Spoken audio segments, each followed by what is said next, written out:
आज एका मित्राच्या बर्थडेला विश करायला त्याच्या घरी जायचं ठरवलं. पण गाडीने नाही, चालत आणि पळत. माझा प्लॅन अगदी सिंपल होता. पहिला 1 किलोमीटर चालत, दुसरे 2 किलोमीटर पळत आणि पुढचे 7-8 किलोमीटर रिक्षाने. स्ट्रेचिंग अशी करतात याची एक रील मी पाहिली होती. म्हणून मी पण आजपासून प्रोफेशनल रनर बनायचं ठरवलं. पहिल्या 5 मिनिटात समजलं रील आणि रिॲलिटीमध्ये फरक असतो. पण मग विचार केला आज काहीतरी वेगळं करायचेच. रोडवर स्पीड लिमिट 40ची होती. म्हणून मी नियमाचं पालन करत 40च्या खालीच पळालो.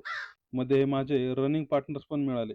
रस्त्यात हनुमान मंदिर दिसलं, थोडं थांबलो, आशीर्वाद घेतला आणि निघालो. शूज तापले होते, पण नशिबाने वरुण राजाने रोड ओले केले. म्हणून स्पीड थोडी कमीच केली. पण थांबलो नाही.